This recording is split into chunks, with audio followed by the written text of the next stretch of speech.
Գյորջյան Կասկադ 60 ամիս փուլային վճարում բազմաթիվ առավելություններ։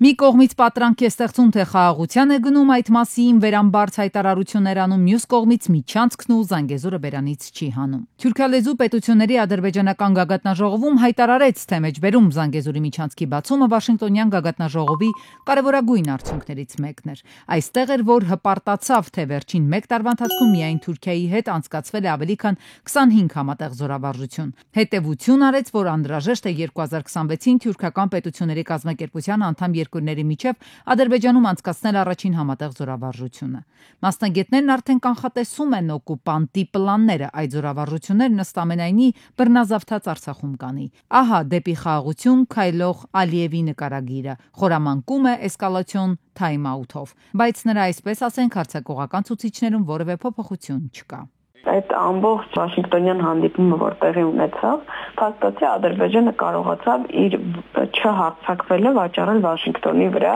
դրա դիմաց որոշակի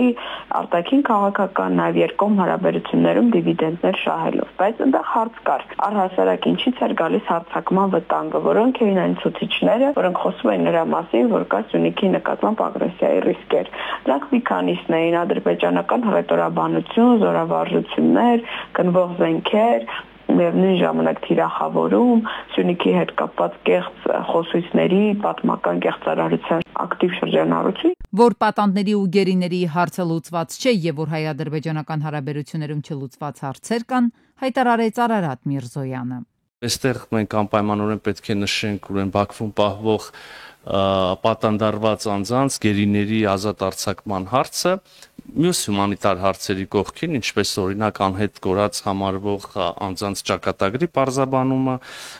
եւ այլն, կան բազմաթիվ այլ հարցեր։ Էլ ինչ չլուծված հարցեր կան, որ ակնարկում էր Միրզոյանը։ Ամենակարևոր խնդիրները, որոնք պետք է ցուցիչ հանդիսեն այն դեպի խաղաղության հնարավոր գործընթացների հետ կապված, Հայաստանի Հանրապետության տարածքների օկուպացիայի թեման, Հայաստանի նկատմամբ զավթողական ծրագրերի առաջքաշման թեման պետական մակարդակով, հայատյացության քարոզի թեման, Ադրբեջանի հետական ռազմականացման թեման, իրականում ոչ մի խնդիր չի լուծվել։ Նրանց մարտավարությունն անթաքույց է, մի մեջլիսական ունեն, որ նաև ներկայանում է այսպես կոչված Արևմտյան Ադրբեջան զավթողական համայնքի ներկայացուցիչ։ Նա ուղիղ է հարցնում, ինչ պետք է անեն հայերն ու Հայաստանը, եւ ինքն էլ պատասխանում, փաստորեն նախ պետք է ներողություն խնդրենք։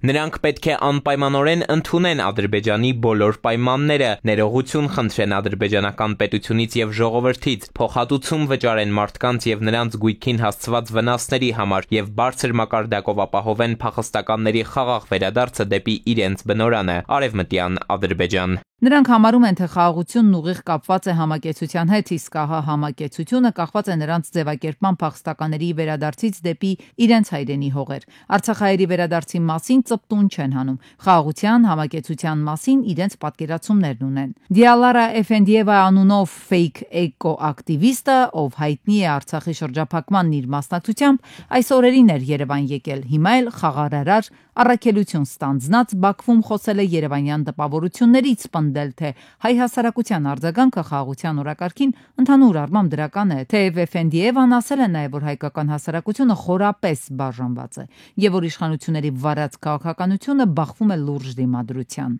Սփյուռքի կառույցներ, ներքին ընդդիմություն, հայ առաքելական եկեղեցու ներկայացուցիչներ այս ուժերը համաձայն չեն նման հարցադրման հետ։ Նրանք դեռ լի են ռևանշիստական տրամադրություններով եւ ընդդիմանում են խաղաղությանը։ Ահա այսպիսի համայնապատկեր խաղաղության լաբիրինթոս է ստեղծվել, կա ու չկա։ Երևանն էլ փաստացի համարում է խնդիրներ կան, Բաքվից ներողության են սպասում, մեր անելիքները թվարկում, իսկ Թրամփը, հիշենք, ասել էր խոչընդոտների խնդիրների դեպքում զանգել իրեն, երբ է Փաշինյանը զանգելու Թրամփին։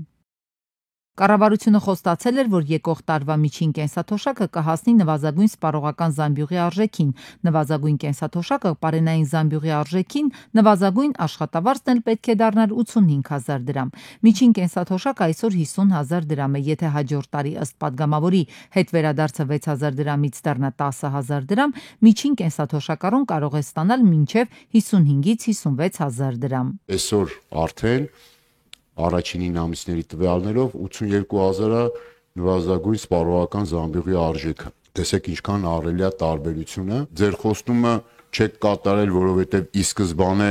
դա պոպուլիստական էր եւ նպատակը քաղաքացու մոտ 7-800,000 քաղաքացու վերաբերում իրանց քվեն ստանալն էր, թե տնտեսական այս աճերը, որ ներկայացնում եք, դրանք իրական չեն, նկարված են, հետեւաբար հնարավոր չի նաև այդ սոցիալական խոստումը կատարել։ Երկրի ֆինանսական ոլորտի պատասխանատուն հայտնեց, թե այդ հարցին պատասխանելն իր համար դժվար է եւ որ դրա հասցեատերը աշխատանքի եւ սոցիալական հարցերի նախարարն է։ Ես կարող եմ ասել, թե ինչ սկզբունքներ են դրված մեր բյուջեի պլանավորման հիմքում, որովհետև այստեղ կարևորը ֆիսկալ կայունության ապահովումն է, որը վերաբերվում է թե պարտքին եւ թե մեր ստանձնած պարտավորությունների պատշաճ կատարմանը եւ տարբեր ոլորտների գերակայությունները եւ առաջնահերթությունները հաշվի առնելով ենք մենք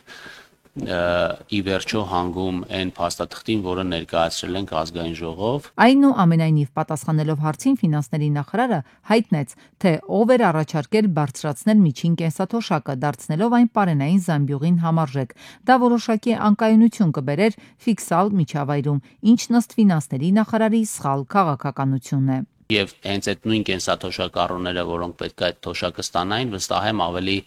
վատ կենսամակարդակ կունենային դրա հետևանքով կամ դրանից առաջ։ Ընդդիմադիր падգամավորը չհամաձայնեց ֆինանսների նախարարի հետ եւ հայտնեց, որ կառավարությունը հաճախակի հայտարարում է, որ տնտեսությունն աճում է ծրագրացի չափ, սակայն հանրության 40% ամենաանապահով խավերի տված խոստումները ամբողջությամբ չի կատարում։ Հայկական Կարմիր խաչի եւ Իրանի Կարմիր մահիկի ընկերությունների ղեկավարները ստորագրում են համագործակցության հուշագիր։ Երկու երկրների մարդասիրական կառույցները համատեղ նոր ծրագրեր կիրականացնեն, կխորացնեն գործընկերային հարաբերությունները։ Հայկական Կարմիր խաչի ընկերության նախագահ Դավիթ Ներսիսյանը նշում է, կարևորում են գործակցությունն արտասահմանյան գործընկերների հետ, նպատակ ունենալով սերտ կապերի միջոցով դրանք առավել զարգացնել։ Նախորդ տարի էր պատվիրակությունը Թեհրանում իրանական կողմի հրավերով հիշեցնում է եւ գնահատում փորձի փոխանակման տեսանկյունից այդ այցը նույնպես կարևոր էր եւ ուսանելի։ Տարբեր ուրեմն ոլորտներ ենք դիտարկում, բայց այս տարբեր ոլորտները բացարձակապես միայն հումանիտար շրջանակների տիրույթում են գտնվում, մասնավորապես փորձում ենք հասկանալ կարիքները Հայաստանի Հանրապետության հումանիտար ոլորտի եւ հենց այդտեղ էլ Իրանական Կարմիր մահիկը պատրաստակամություն է հայտնել մեզ ուժեղացնելու, զորացնելու, որպեսզի մենք էլ կարողանանք ել ավելի հասանելի դառնանք մեր շահառուներին, բնակիչներին, որ կարողանանք օգնել։ Իրանական կողմը հաջողությամբ օգտագործում է տրանսպորտային փոխադրամիջոցները փրկարարական շտապօգնության աշխատանքներում, այդպիսով մեծացնելով մեքենաների պարկը։ Իրանի Կարմիր մահիկն ունի նաև աջակցության կենտրոններ երկրի դժվար անցանելի հատվածներում, որտեղ աշխատանքը պահանջում է կոնկրետ հմտություններ։ Եվ մեր հարավային հարևանի Իրանի Կարմիր մահիկի նախագահը կարծում է, այս փորձը Հայաստանում էլ կարող է արդյունավետ լինել։ Փիր Հոսեյն Քոլիվանդն իր հերթին ընդգծում է Հայկական Կարմիր խաչի ընկերությունը համարում են բարեկամ եւ գործընկեր կազմակերպություն, ուստի համատեղ աշխատանքը բազմաշերտ է։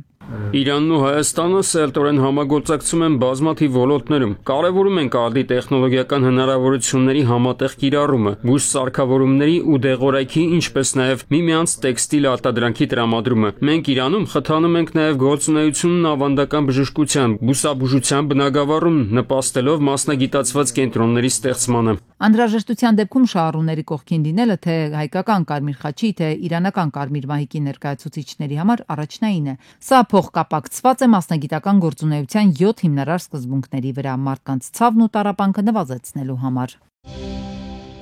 Դուք կարող եք դառնալ խնամատար ծնող, կյանքի դժվարին իրավիճակում հայտնված եւ խնամքի կարիք ունեցող երեխաների համար։ Ծրագիրը սոցապ նախարարությունն է ներկայացրել, նշելով, թե ովքեր կարող են լինել շահառուները։ Խնամատար ծնող կարող եք դառնալ, եթե մշտապես բնակվում եք Հայաստանի Հանրապետությունում, չափահաս եք, վերջին 5 տարիների ընթացքում չեք հաշվառվել ոստիկանությունում որպես հասարակական կարգը խախտող, երեխայի ու ընտանիքի շահերի դեմ ուղղված հանցանք կատարած անձ։ Արդյոք այս չափորոշիչները բավարար են երեխայի շահերը կարելի արժեք ապահովելու համար։ Խնամքի հաստատություններում լինի մանկատուն թե խնամքի կենտրոն, երեխաների հետ աշխատում են մանկավարժներ, հոգեբաններ, հատուկ մասնագետներ։ Սահմանված չափորոշիչները բավարար չեն ապացուցելու, թե տվյալ խնամատար ընտանիքում կարող են ապահովել երեխայի պատշաճ խնամքը։ Պնդում է փաստաբանը, մտահոգիչ համարելով նաև իրավիճակները, երբ խնամատար ծնողը կարող է չունենալ բավարար հոգեբանական կամ բարոյական պատրաստվածություն։ Կան մարդիկ, օրինակ, որոնց հոգեկան վիճակը այնպիսին չէ, որ հաշվառվեն հոգեբուժարանում, բայց հոգեբանական առումով խնդիրներ ունեն։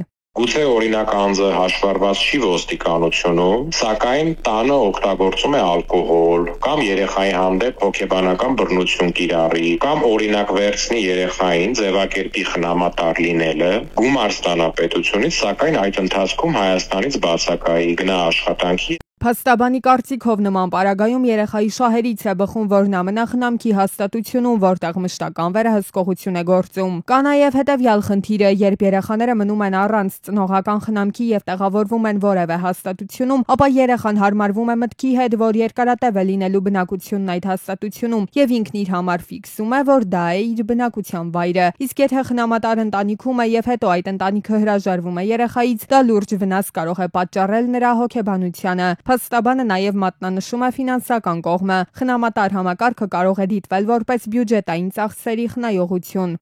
Իմ կարծիքով կան հատկանիշներ խնայելու բյուջետային միջոցները, քանի որ առնվազն մանկատանը պետք է ապահովել սնունդով, կոմունալ վճարումներով, բավականին ծախսատար է։ Ըստ այդմ կարծում եմ նաև, որ խնամատար ընտանիքների ֆինանսավորումը ավելի քիչ ծախսեր է պահանջում եւ գուցե պետության քաղաքականության մեջ կա նաև գուցե նաև օբյեկտիվ պատճառներով խնայելու միտում։ Փաստաբանն ասում է, բարեխիղճ կամ անբարեխիղճ խնամատար լինելը ի վերջո կապված չէ խնամատար անձի հետ։ Երեխաների ազգականների մեջ կարող են լինել անբարեխիղճ մարդիկ, բայց ավելի վատ, որ խնամատարը հարազատ է, ժամանակին կարող է լուծել երեխայի խնամատարության հարցը եւ ոչ թե գումարի դիմաց։ 1 2 3 4 5 6 7 8 9 10 11 12 քանի հատ էլ ընդեղալ մի ասма մի 50 հատ էլ 20 հատ կեն էլի։ Հոկտեմբերի 28-ին արտակարգ դեպք է տեղի ունեցել Արմավիրի մարզում 3 եղբայր Վարդանաշեն գյուղի տարածքում հայտնաբերել են իրենց 12 ոչխարին հոսանքահարված։ Հետո արդեն այդ վայրից դեպի Արազապ գյուղ տանող ճանապարհին հարակից դաշտամիջյան հատվածում ոչխարների տերերը հայտնաբերել են հոսանքահարման հետևանքով սատկած եւս 24 ոչխար։ Մենք զապաս պահում ենք 30 տարի է, որ մարգարայողությունը կորի։ Հա, էսի օգտագործում։ Կողմից ուղղություն տանք, այն ուղղությունը կորի, ստեղից տանք, էսի օդի մեջ։ Հիմա բայց ամեն դեպքում ստեղ հոսանք եղել է թե չէ։ Բա ոնց է, հա մեծ ավտո ճիշտ է։ Սրա մեջ է, լարումը հեսա։ Հա, հասկացա։ Հա, մետրի վրա որ զգացի, ես աշխատողն եմ։ 15 մետրի վրա որ զգացի։ Հոսանքը չէ։ Հա, հոսանքից։ Էդի ընդ է, չէ ընդ է։ Այո, այնտեղ։ Որտեղ որ բերում էին։ Պարզվել է, որ էլեկտրալարերն են կտրվել, ժամանել են Փրկար ծառայության Արմավիրի շրջփրկարարական ջոկատի փրկարարները, ոստիկանության պարեկային ծառայության Արմավիրի մարզի գումարտակի առաջին վաշտի 2-րդ դասակի պարեկները։ Հիմա մնում է ճիշտ ասած Արմավիրի մարզպետարանը ցուցաբերի բարի կամք ու իրոք օգնության ձեռք մեկնի։ Հայաստանի էլեկտրական ցանցեր ընկերության Մուսալեր մասնաճյուղի աշխատակիցները հոսանքազրկել են տարածքը, բարեբախտաբար այդ պահին մեքենաներ քաղաքացիներ անցնելիս չեն եղել։ Ընդհանուր առմամբ 3 եղբայրներն ունեն 1067 ոչխար։ Դե կարող ասեն ցանցեր քեզ էլ խփեր հոսանքը։